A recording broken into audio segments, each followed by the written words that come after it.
Namaste. Welcome to this session. Today we are going to discuss the 1.28 Sutra, tajjapah tadarthabha vanam. The Ishwara has been mentioned, Ishwara has been described, and his denoter has been mentioned. Ishwara as the Guru of all Gurus, Guru to everyone and Guru of all Gurus of all times. His omniscience, seed of omniscience has been described. Now this seed of omniscience is for what sake? That he is there to uplift the mankind from the mire of mundanity in all kalpas. For that purpose, he needs to be worshipped. There has to be bhakti, devotion for Ishwara, and then pranidhana of Ishwara. Just having bhakti, it should be understood that it is not sufficient. It manifests. It has to manifest. The bhakti has to manifest. And here, the bhakti manifests by way of japa and arthabhava. Now we should not lose the bearing here that what is being discussed is asam samadhi, means for asam samadhi. This is uttamadhika, supreme qualification of a yogi, and for him Om, Pranava has been mentioned, and what he does with Pranava is that he does japa with arthabhava. Now his arthabhava will be such that it will result into asam samadhi.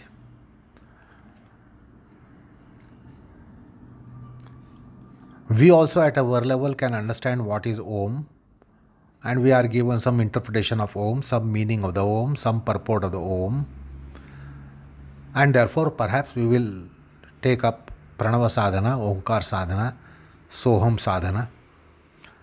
But that is not for asam samadhi. That's not our qualification. But uttamadhika, when he takes recourse to Om, try to imagine the grade of his Omkar japa, Pranava japa, Omkar sadhana, Pranava sadhana. It is of such hierarchy, such magnitude that it would result into Ishwara pranidhana. Now you should recall I had told you that, and Patanjali himself had said that if Ishwara is not realized, which is by asam samadhi. Ishwara is always realized by asam samadhi.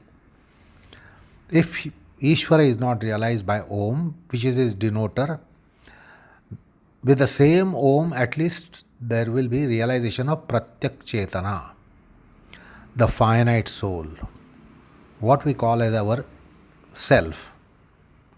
So if Pranava is not going to reveal Ishwara for lack of qualification, a lack of deservations, then at least it will reveal pratyakschetana, pratyagatma, the individual self. If that too is not happening for the same reason, that lack of qualification, lack of deservation, then antarayas will at least go away. So the Om or Pranava we work on so many planes. Antaraya bhava, or at least antaraya are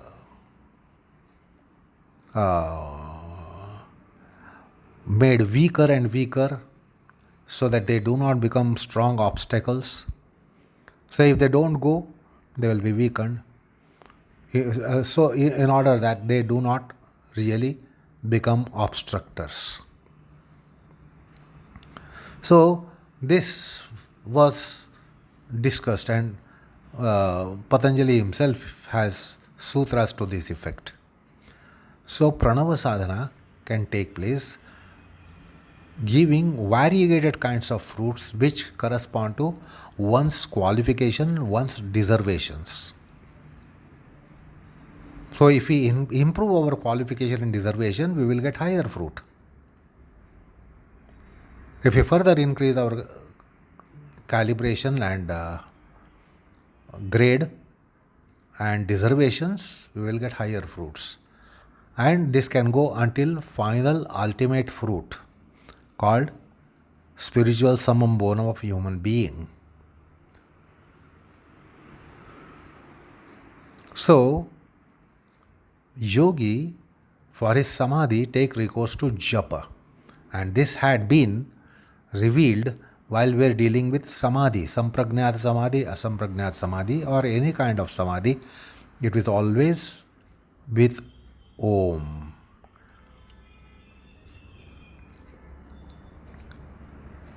And therefore, here we should understand that the japa of Om with arthabhava will give fruit which commensurates with our qualification and our deservations, our grade, our hierarchy, our level. So, the sutra is actually related to yogi who is qualified for asamprajnat samadhi. So this bearing should not be lost. However, extended purport also has to be understood. So Patanjali in 1.28 says, tajjapas tadarthabha vanam, tajjapah. Tad means Om, Pranava. Pranava means his denoter. Whose denoter? Ishwara's denoter. Who is Ishwara? Purveshapi guruhu kalena anavachchedat, and niratishayam sarvagna bijam, and klesha karma vipaka ashayir aparam rushtaha purusha visheshaha. So this Ishwara is the meaning of Om, because that is his denoter. And then with bhavana, that is Bhakti. The more profound the Bhakti, the more efficacious will be the japa. So arthabhavana can arouse Bhakti. The artha is such that it arouses Bhakti. And with Bhakti, the calibration gets decided, qualification gets decided, deservations get decided, and the fruit corresponds to that.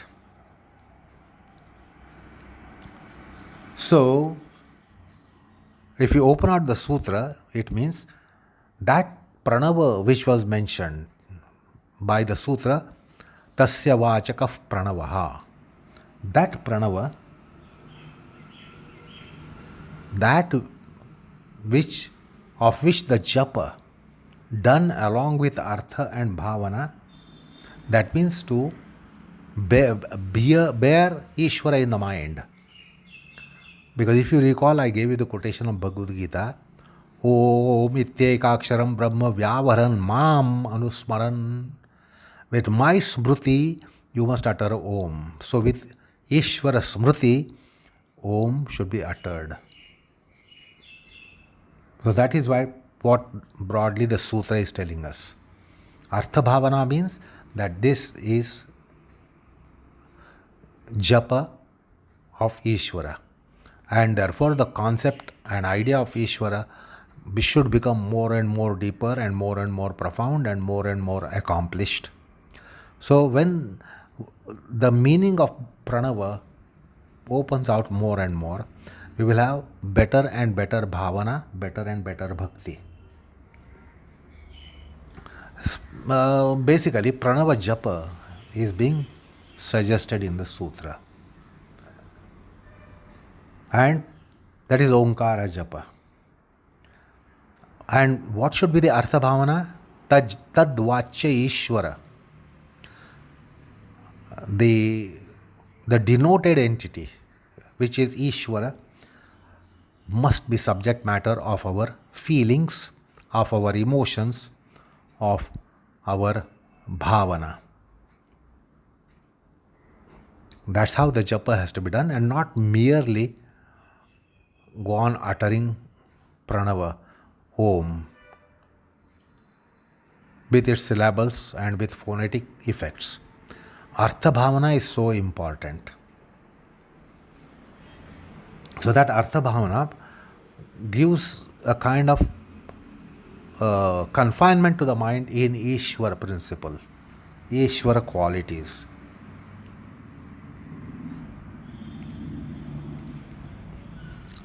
I recall, and Vyasa has quoted Vishnu Purana 6.6.2. Swadhyayat yogamasit, yogat swadhyaya mamanet, swadhyaya yoga sampatya paramatma prakashate. So you should recall, in swadhyaya we are told pranavadi pavitrana mantro japaha, pavitra mantra japaha, pavitra mantranam japaha. So pranavadi, pranava, that is swadhyaya. Pranava japa is swadhyaya. So in Vishnu Purana it is said that by swadhyaya yoga comes forth, and by yoga the swadhyaya comes forth. So swadhyaya, the mantra, the pranava japa gives rise to yoga, and yoga gives rise to pranava bhavana. And with swadhyaya and yoga both together, the Paramatma is realized. Paramatma prakashate. So yoga must be done along with swadhyaya. Swadhyaya should be done in yogic state. And then the swadhyaya and yoga both together will give rise to effect of yoga. So pranidhana mantra has been mentioned, and then also what has to be done with that mantra is also being mentioned here. And Patanjali actually is divulging us the quintessence of bhakti in this sutra. So this becomes, pranava dhyana becomes Ishwara dhyana, pranava dhyana becomes Brahma dhyana.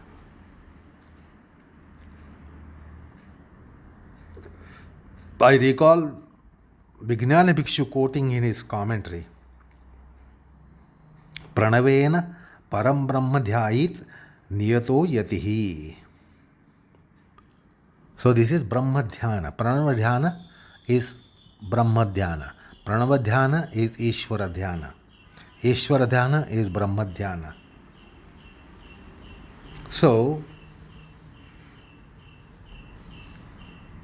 the pranava can churn out the necessary purity, piety, sanctity, sublimity, the bhava, bhavana required for bhakti.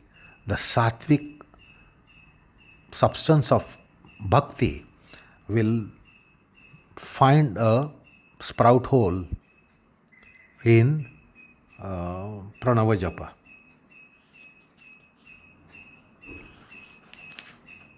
So it is not just mechanical repetition of the japa. And I want you to recall, we had quite number of sessions dedicated to japa in various contexts. Sukshma Sharira Sadhana, Adhyatma Sadhana, that there is no Adhyatma without japa. And there is no Sukshma Sharira Sadhana, Karana Sharira Sadhana without Om. So I would request you to go back to those sessions on japa, where I have spoken about kinds of japa, modes of japa, purpose of japa, function of japa, rahasya of japa, the esoterics of japa. So then you will understand what this japa is.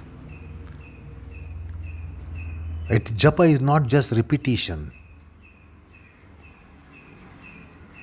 So at this juncture, I would request you to go back to those series which were on japa, japa sadhana, japa rahasya. Now here the japa, understand its caliber. It is by asampragnata yogi, sampragnat, asampragnata yogi. So what will be his japa? See, you and me saying Rama Krishna Hari, and someone like Tukaram or Gnaneshwar saying Rama Krishna Hari, we can understand the difference. What is outcome of Rama Krishna Hari by Tukaram? He would be taken to ecstasy. Gnaneshwar would be taken to ecstasy. And we will merely utter. We remain where we are.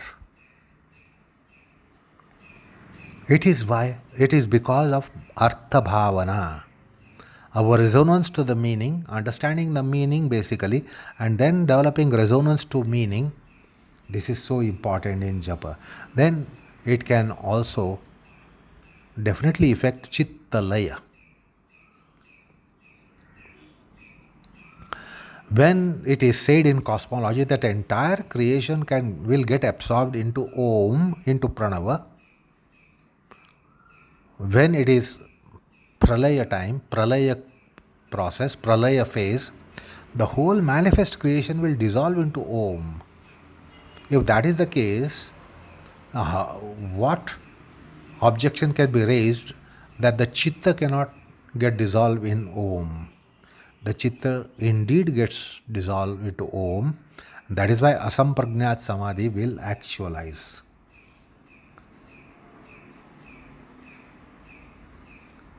Because Om is hypostatization of all forms and names. So in samadhi, all forms and names get restrained. And therefore, in Om, there is possibility that even asampragnat samadhi can actualize. And there should be no question about sampragnat samadhi actualizing.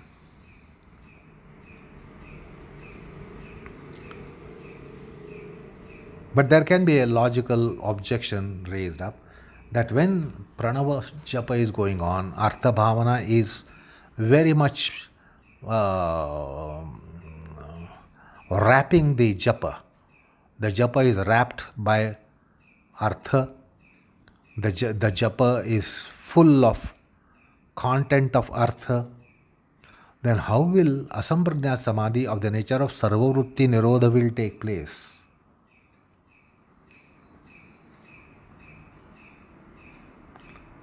So the pranava is such a dissolvent that everything will get dissolved.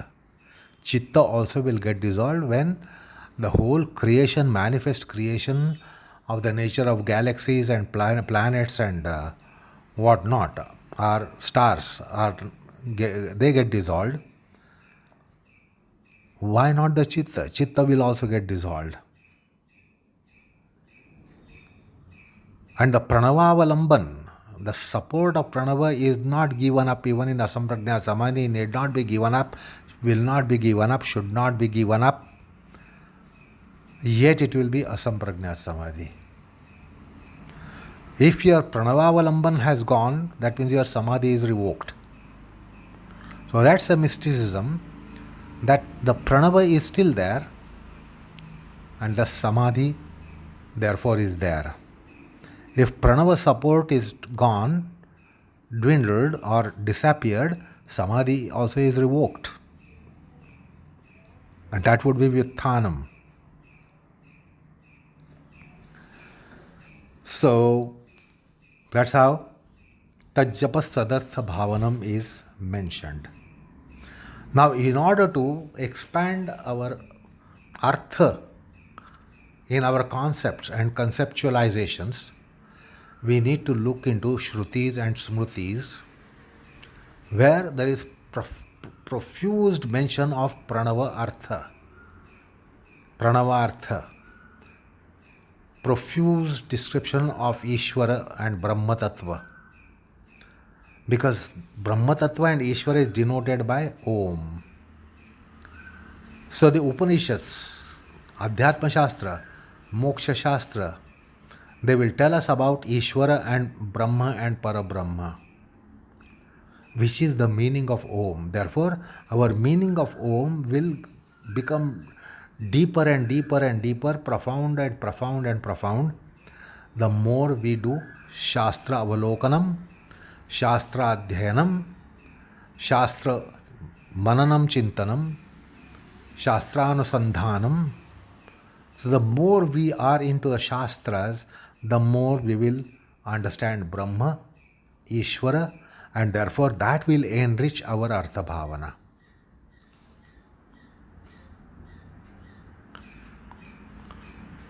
Our knowledge of Brahma is limited compared to Brahma Jnana of Jnaneshwar, Brahma Jnana of Tukaram, Brahma Jnana of Ramdas, Brahma Jnana of Vyasa Vasisthadi Prabhuti, Yagnavalkyadi Prabhuti. We can understand, imagine how their Brahma Jnana will be profound. Ours is just iota. So, what is implied is that to increase the understanding of Brahma Tattva, understanding of Ishvara Tattva, understanding of Bhagavad Tattva. So the more we understand Bhagavad Rahasya, Ishwar Rahasya, Brahma Rahasya, the more deep will the Artha become, and therefore the Bhavana also will be enriched. So that's why the japa has been mentioned. And then, as I told you, that if this japa is not going to fetch sampragnat, asampragnat samadhi because of lack of qualification, lack of deservation, will it be futile? No. The japa will not go futile. It will give revelation to one's self. If that too is not happening, will it be futile? No. There will be antaraya bhava. The antarayas are creating obstructions for our yoga. So when you remove the bunds, the water flows. So when obstructions are cleared, then the yoga will flow. And the bunds or obstructions are antarayas. Vyadi, sthana, samshaya, pramada, alasya, avirati, bhranti darshana, alabdha bhumikatva, anavasthitatva. And of course there accompanies dukkha daurmanasya, shwasa prashwasa, angamejayatva shwasa prashwasa. These are accompanying factors. So these are obstructing our yoga. Why is our yoga is not fructifying or blossoming or blooming? It is not that you lack practice. These are the obstructions. The obstructions are not really attended to. We are not trying to do anything to clear up these obstructions, weaken the obstructions. So there will be antaraya bhava by pranava. If that too doesn't happen, antarayas will be enfeebled, will be weakened, so that we will not be that much obstructed when they are weakened and enfeebled. So the pranava sadhana will never go waste. It will give some fruit or the other, which will be run up to yoga. And therefore, the pranava japa is so indispensable. As I said, here it is coming as means of asampragnat samadhi. It is also means of sampragnat samadhi. It is means for uttamadhika's yoga, the yoga of highly qualified, best qualified yogi. It is also for madhyamadhikari, who is called kriya yogi, who is proficient jnana yogi, karma yogi, dhyana yogi, bhakti yogi. So that's the middle hierarchy. There also pranava comes because Ishwara pradhana comes. Tapaswadhyayeshwara pradhanani kriya yoga. And there samadhi bhavanarthascha klesha tanukaranarthascha. So Ishwara pradhan will work along with the others, tapas and swadhyaya, integrated practice. It will work to bloom and blossom and actualize samadhi. Potentials have been attained, but it is not actualized. So this will actualize it. And klesha tanukaranarthascha, also klesha tanukaranam. So that it comes in second place, and again it comes in third place. So Ishwara pranidhan again comes, Omkar japa once again comes at a adhamadhikari's level, the lowly qualified yogi who is in Ashtanga yoga. There too in niyama, Ishwara pranidhan comes. So it will do what it should do in adhamadhikari. Same pranava will do what it should do for madhyamadhikari. Same pranava will do what it should do for uttamadhikari. And we can also deduce Om will do whatever has to be done to adhamadhamadhikari, that is you and me. We are adhamadhamadhikaris, lowest of the low caliber. So it will do whatever has to be done. Our klesha vrittis will be mitigated, will be countered, enfeebled, which are kama, krodha, lobha, moha, mada, matsarya. Our vasanas, which are playing havoc, will be enfeebled and weakened, and perhaps they will be also paralyzed. So, in Adhyatma, what one should seek is vasana paralysis. It is not a disease there. Otherwise, paralysis is a disease. Body is paralyzed, mind is paralyzed. It's a disease. But vasana paralyzed is not a disease, it's a bounty. And that is what the Adhyatma sadhana generally does, yoga generally does, and pranava sadhana particularly does. So, there is no way to express how pranava japa would be done by Yagnevalkya, Vyasadi Prabhuti, Vasisthadi Prabhuti, how pranava japa would be done by Jnaneshwars and Tukarams and Ramdas, etc. We have to imagine that.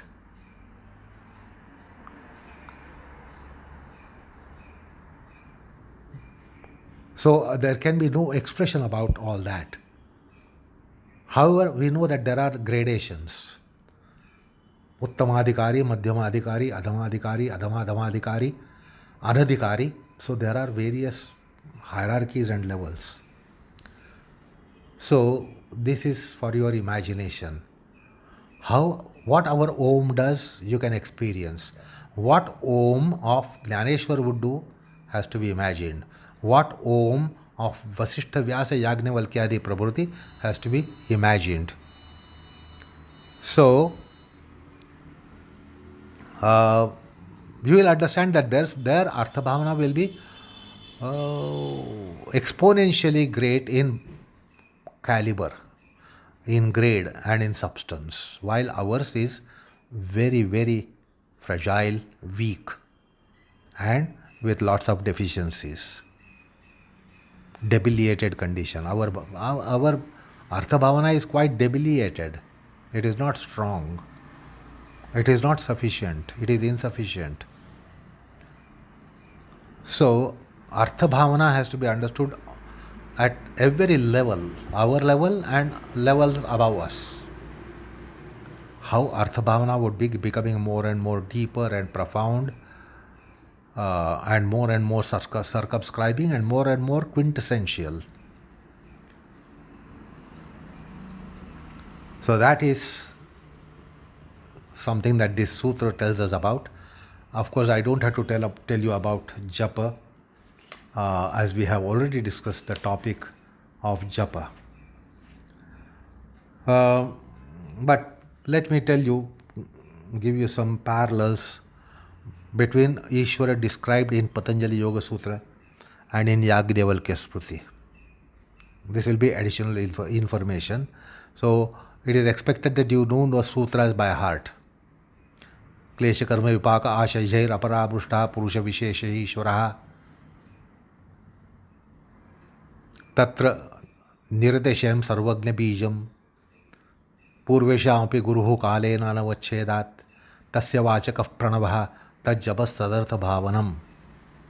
These are the sutras so far considered.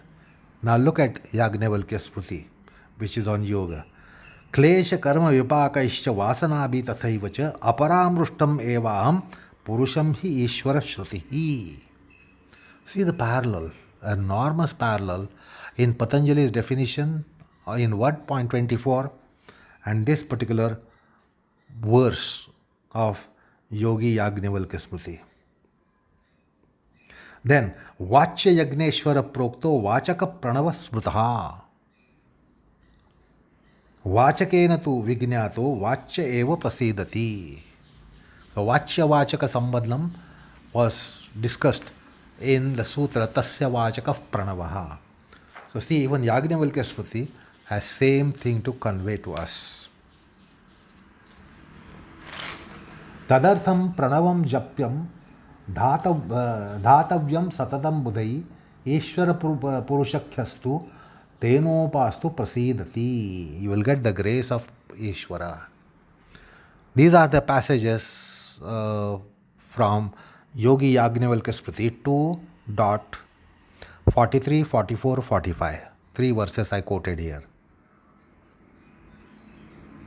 So see how Yagyavalkya has similar definitions in his treatise on yoga, which is called Yogi Yagyavalkya Smriti. Then little bit about Pranava. Pranava is ekakshara mantra. It's a ekakshara mantra. In Mantra Shastra, the mantrartha and mantrochara vichar is there. Mantra Shastra deals with mantrartha and mantrochara. Ucharam means utterance.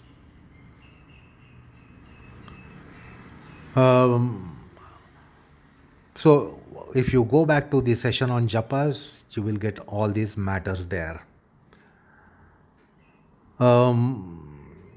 Now, with this, the pranava has a specific importance.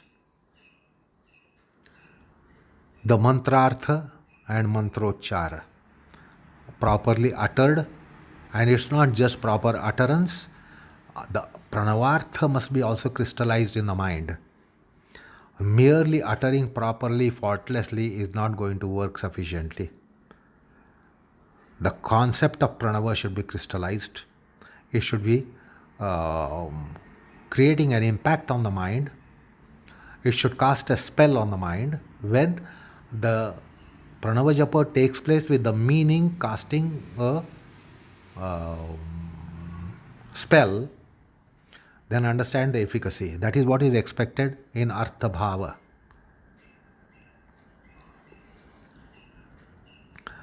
Well, with reference to mantras, there are several kinds of mantras. Vaidika mantras are good for our adhyatmic upliftment. Then there are sabara mantras, or they are also called paishachika mantras. So they have lower purpose, where in the darker part of tantras, sabara mantras are used, paishachika mantras are used. So there is another classification of mantra, that is arthabhava pradhana and dhvani pradhana. Some mantras, they are dhvani pradhana. That means their utterance should be proper, clear, perfect. Then the mantra will work. While some mantras are artha pradhana, they have meanings, they have deeper meanings, they have quintessential meanings, there are rahasyatmak meanings.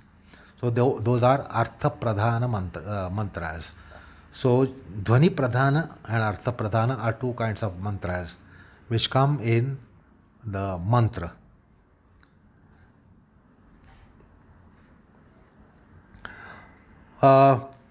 Just a kind of information to you. In mantra Mohodadhi means ocean. In a text which is literally called Ocean of Mantras, it mentions some classes: Siddha, Sadhya, Susiddha, Ari, Ari. So these are the types of mantras: Siddha, Sadhya, Susiddha, Ari, Ari.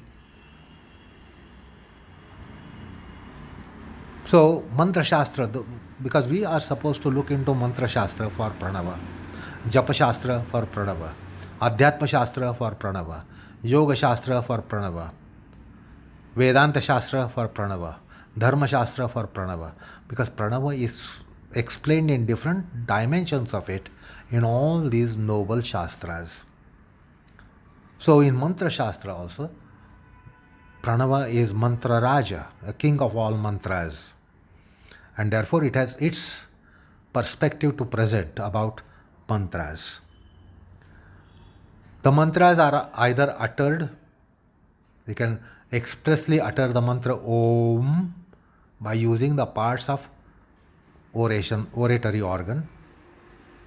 So in mantras where oratory parts are used, those are lips, tongue, teeth, palate, and throat.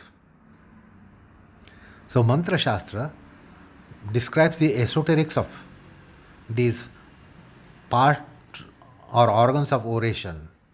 Our oration is with the help of these parts which I just now told you: lips, tongue, teeth, palate, and throat. So the lip part is said to be presided over by Prithvi, the element, where lip movement is there. The lip movement is movement of Prithvi Tattva. Then Jivva, the tongue, is presided over by Ap Tattva. That is movement of the tongue. Can you be having oration without lip movement? No. Can you be having oration without tongue movement? No, because that's a Vagendriya. So that is Ap Tattva, movement of tongue. The tongue is moved in different ways in our oratory act. Then teeth. The teeth is presided over by Agni Tattva. And that's the movement of our dentures, upper teeth and lower teeth. We make movement in our teeth. The tongue touches the teeth in certain sound forms. The teeth are to be used. If you don't have teeth, if all the teeth are fallen and if you don't have a denture, then you know how your speech is. Why is the speech like that? Lacking any clarity. It is because the teeth are very, very much oratory organ. With the teeth, we only merely do not bite. That is for our eating purpose, gustatory purpose. The teeth are used to bite the food morsel, etc., etc. But then in oration also it has a role to play. So we see that the teeth participating in your certain sound forms.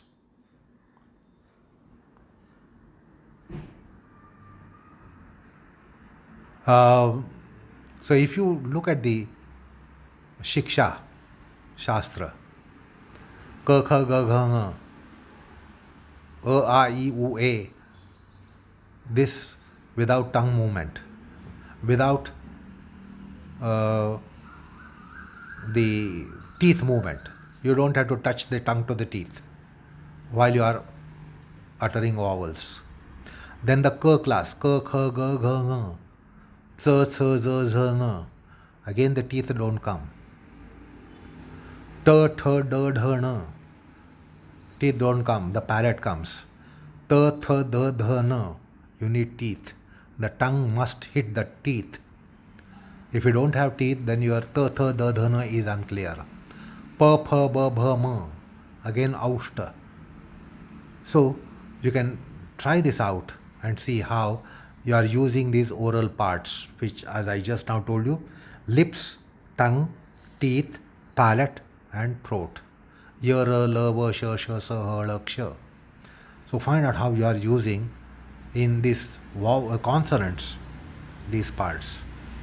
And Mantra Shastra tells where is Prithvi Tattva, where is Ap Tattva, where is Teja Tattva, where is Vayu Tattva, where is Akash Tattva. They are respectively in lips, tongue, teeth, palate and throat.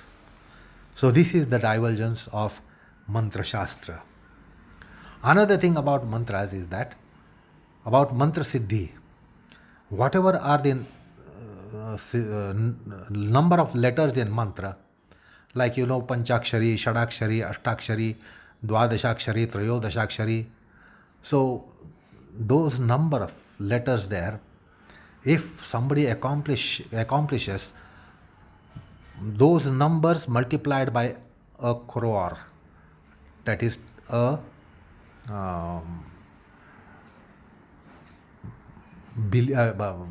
million. 10 million is 1 crore. Then it gives moksha. Of course, it must be done in particular form, and it's not that during the lifetime I will complete. There has to be what is called as anusthana, or a kind of ritual behind this japa.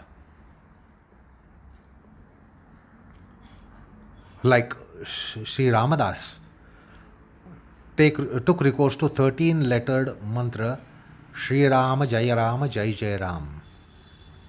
And in his Punascharana, he completed 1.3 million,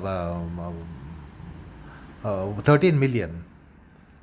13 million japas were completed in 12 years. So there's that restriction. So within 12 years you must complete that number. Then that gives you moksha. Another thing to be considered here, I had said in some passing reference, and I perhaps also described, Sri Vishnu has 16 names. And these 16 names again are more efficacious in different situations. Vishnu, while you are taking medicines, aushadha sevanam. Vishnu. Janardana, while you are taking your meals, bhojanam. Janardana. Padmanabha, when going for shayanam, that is going to sleep. Prajapati, during marriage. Then Chakradhara, while going to battle. Trivikrama, when you are going for voyages. Narayana, Antakala, that is when the mortal coils are to be left behind for death. Narayana. Sridhara, when you are with your spouse in a romantic mood or loving mood, or whenever you are interacting or having interface with objects that you love, objects of your love, when you are handling those objects, then Sridhara. Then Govinda, after you have had a very bad dream. Duswapna, After having had dusswapna, a bad dream, Govinda. Madhusudana during sankata, calamity, difficulties, problems, emergencies, Madhusudana. Narasimha, while you are dwelling through forest and woods. Jalashayina, when you are in contact with fire. Varaha, when you are in contact with water. Raghunandana, while you are dwelling in mountain ranges, what is called as Parvata Gamana. Vamana is when you are going for travels. Madhava, all times. The Mantra Shastra considers the vibrations of these namas, and with the Spanda Siddhanta, with the theory of vibration, it divulges which nama is good for in which situation. So 16 names have been so described in Mantra Shastra. Now, another piece of information, Nama Japa has been also extolled in Vedas. Rig Veda has a hymn 1.156.3. Tamustotaraha purvyam yatha vid rutasya garbha janusha pivartana asya janato nama chid viktana mahaste vishnu samutim yajamahe. So nama for japa, for mantra, has been also extolled in Rig Veda. The meaning of this hymn is Anadi Siddha Ruta. Ruta means truth. The truth which is prevailing from time without beginning. You see, untruth comes and goes. The truth is eternal. Anadi Siddha.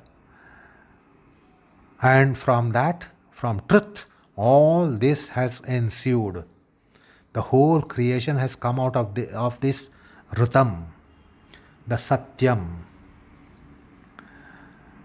Or even Yagneshwara, the Lord of all Yagnyas, who is Vishnu. Yagnyo Vair Vishnu, who Shatapada Brahmanam. Whatever is the form of Vishnu, that must be realized. That is the Artha. So Vishnu's Artha, Ishwara's Artha, Brahma Tattva's Artha must be realized. And then its name, its nama is going to give you all Purushartha. Dharma, Artha, Kama, Moksha will be attained by the nama. So see, the japa has also come in Rig Veda. And therefore, his name must be aspect of Sankirtanam. We must be chanting his name, because by chanting the name, you will accomplish all Purusharthas, be that Dharma or Kama or Artha or Moksha. This is what the hymn of Rig Veda conveys. So, that is what the sutra is telling us. Now, I don't have to tell you about all details of japa which we have considered in earlier occasion. We have seen the types of japas, the various arthas of japa, bhava artha, sampradaya artha, nigarbha artha, kaulika artha, rahasya artha, mahatattva artha. So all that has been already discussed. So I won't go into the japa aspect. So now we only have to understand what will be the grade and caliber of japa that takes place for uttamadhikari, the yogi on the highest rung, how it would be taking place. So that is what this particular sutra is mentioning. Now we come to the last sutra in the topic of Ishwara. The last sutra says that tataha, by that pranava japa, by that Ishwara pranidhana, pratyakschetana api antaraya bhavascha. By Ishwara pranidhana, there is realization of subjective inner self, one's self, finite self, individual self, as well as absence of obstacles of yoga. So that is the subject matter. That's the sutra of 1.29. So as I said repeatedly, that if pranava is not doing what it is described here to be doing, like giving asam prajna samadhi and tatphalaha, kaivalyam. It should give asam prajna samadhi and tatphala kaivalyam. This is the purport of the sutras that we are looking into. If that doesn't happen, then this sutra tells us that at least finite self will be realized. If that too is not realized, at least antarayas will be set aside. If that too doesn't take place, additionally we can presume and extrapolate that obstacles will be weakened. So they do not really impede our sadhana as much as they would do otherwise. So that's the subject matter of the next sutra, which gives enunciation to various antarayas, obstacles. So that we will be considering in our next session. So namaskar all of you.